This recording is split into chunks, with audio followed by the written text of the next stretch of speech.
We all have our stories on how and why we started playing music. My story started when I was a kid, and music has taken me places I never thought I'd go.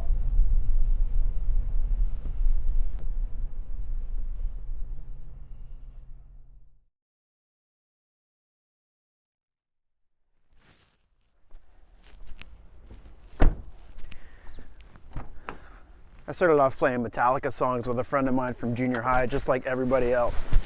I've been in classic rock jam bands, I've played in industrial bands, I've been in punk bands, and most recently I was in a metal band. I even filled in for a country band, and I am not country.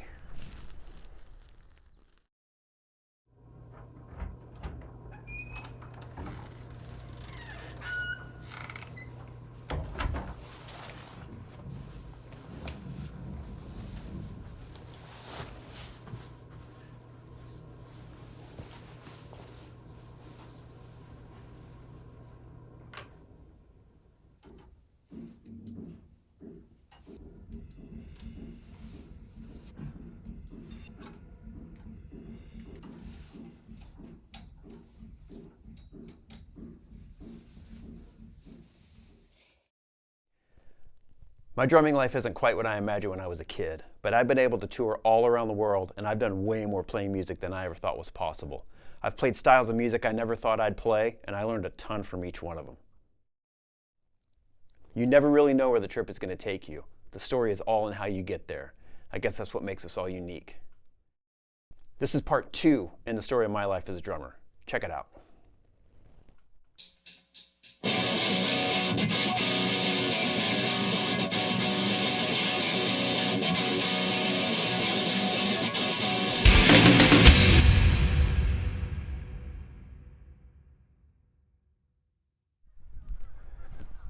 At the end of 1992, coming into 1993, I was getting pretty discouraged trying to find a band. I was pretty disillusioned with the whole music scene in the town that I lived in Satellite Beach, Florida.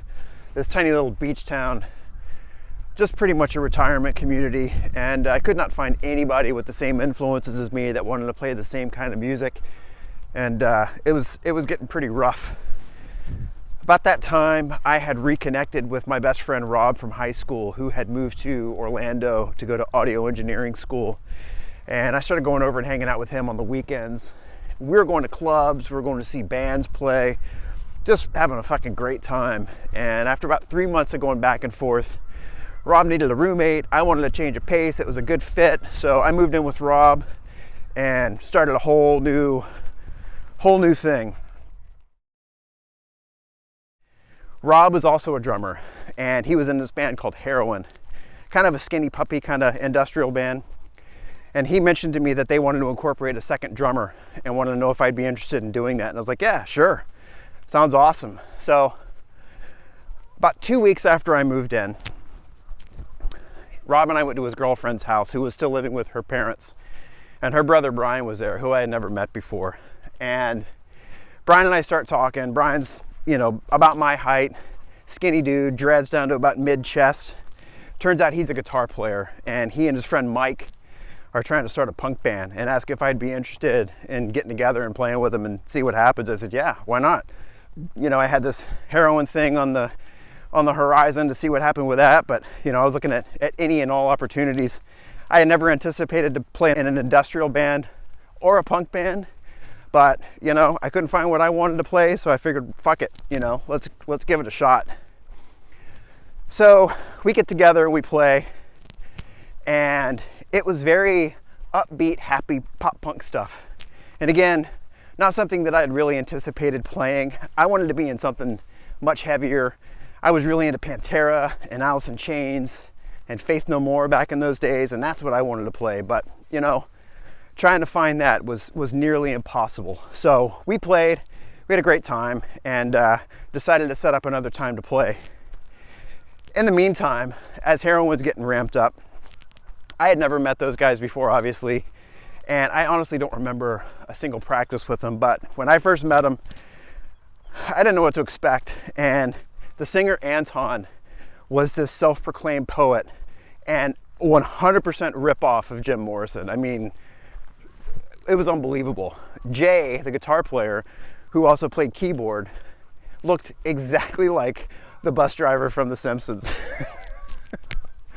That's the best way I can describe them. And they were interesting dudes, to say the least. So we played our first show together, and we got about 3/4 of the way through the set, and Anton looks out at the crowd, which consisted of mostly little goth girls that idolized him, and he goes, "You guys want to hear some poetry?" And they were all like, "Yeah!" So he turns around to us. I didn't know what the fuck we were gonna do. So Rob and I start playing this really heavy kind of tribal tom beat, and Anton recites his poetry, and everyone loved it. And Anton and Jay were like, "Oh my God, we got to do that every time. You know, we got to build on that." Shortly after that, Anton and Jay had, how should I say, more or less uninvited Rob and I from being contributing members of the band, and basically were telling us what to play. And that's not what I wanted to do. I'm not sure about Rob, but I don't think that's what he wanted to do either. I wanted to be in a band and collaborate with people and write songs and create stuff together, not be told what to fucking play. And I wasn't really into this band anyway. I mean, it was fun, but not really what I wanted to do. So I had made the decision that I was going to leave Heroin at some point and not do it anymore. So we come to another show, and we get to that same point in the set, and Anton says, "You guys want to hear some poetry?" "Yeah!" Turns around to Rob and I, and he's like, "Let's go." So I start playing this full-on country beat, like dook-a-daka, dook-a-daka, dook-a-daka, dook-a-daka. And Rob loses his shit laughing, and Anton looks at me like he's gonna jump over my fucking drum kit and rip my face off. So once Rob regains his composure, he kicks in with the same exact beat. So right after Rob kicks in, Jay and Anton, fuming mad, proceeded to pack all their shit up as fast as they possibly can, load out, pack everything into their cars, and they fucking got the hell out of there. The crowd is sitting there looking at Rob and I like, "You fucking assholes." And I mean, it was a dick move, I get it, but you know, I was done, and it just seemed like such a prime moment, and it just hit me, so I went with it. Never saw those guys again, never heard from them again, and time to move on. So back to Mike and Brian. We continued to play. We got together, you know, a couple times a week, and right around that time, they had found a friend of theirs, Wes, and brought him in to play bass. I was still not quite sure if this was something that I wanted to continue long term, being in a pop punk band, but we were having a lot of fun. And Mike brought in this song called Down. It's a little bit more mid-tempo. The lyrics had way more meaning than anything that he had brought in before. It was just it had depth to it. It really sunk its teeth in me. I used to put a tape recorder behind me, and I would record every practice and put a towel over it so it wouldn't blow out the audio. And I remember after that song came about, we kind of worked through it. I went home and I played the tape for Rob. I was like, "Dude, you got to hear this." And he knew that I was not quite 100% sold on playing in this band. And he heard it and he's like, "Dude, that's a fucking awesome song. You got to stick this out." And I was like, "Yeah, I agree." And decided to see where it was going to go. So we continued on. We named the band ShYstEr, and we kind of started refining our sound and coming up with all these new song ideas. And as we started getting into the summer, we got on our first show, which is a matinee show with like 7 punk bands on it at this place called Club Nowhere, which is the same club that Heroin had played at. Of course, we were first on the lineup. And as the summer wore on, we started working our way up the lineup, and the people that were there started to come to see us, which is awesome. And we had something going on. I mean, we had a good following starting. About midsummer, Mike comes to practice and he says, "Hey, I just got accepted to college out of state in North Carolina. So at the end of the summer, that's going to be it for ShYstEr." And we were all really bummed. I mean, Mike included. You know, we didn't want it to end. We were just really getting this going, and you know, we were all so young, and it was our first real band, and it sucked. I mean, you know, it's a bummer. You know, you finally get something going that you believe in and that you want to do, you want to be a part of, you want to grow, and all of a sudden it comes to an end. So we were all pretty discouraged. And the very last show, about halfway through, Mike announces to the crowd, "Hey, this is our last show. I'm going away to college. Thank you so much for supporting us and coming to see us play. This is our last song, whatever it was. And we played, and that seemed like that was going to be the apparent end, and it sucked. I mean, you know, once again, I found myself without a band due to, you know, something that just kind of fell apart. And, you know, not that any of us wanted it to get there. It was just a circumstance. I mean, how could we continue with a singer that's 600 miles away? So, I don't know. We thought we were going to wrap it up. Heroin was done. You know, that was long gone, and something I didn't want to do anymore anyway. But, you know, I really felt that I had found my place in this band, and it just sucks that it was kind of wrapping up.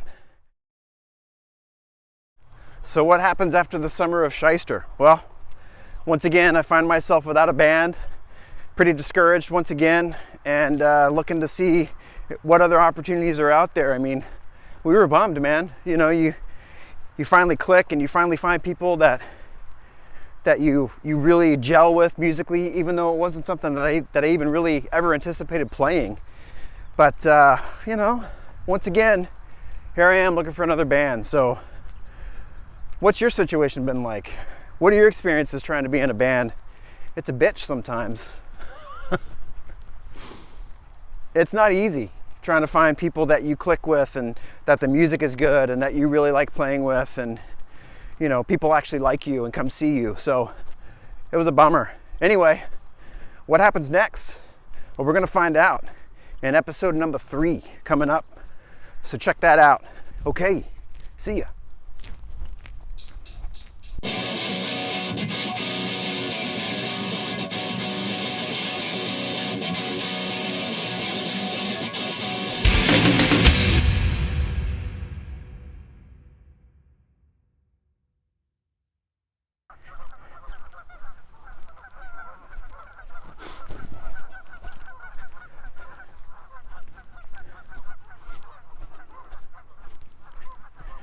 You hear that?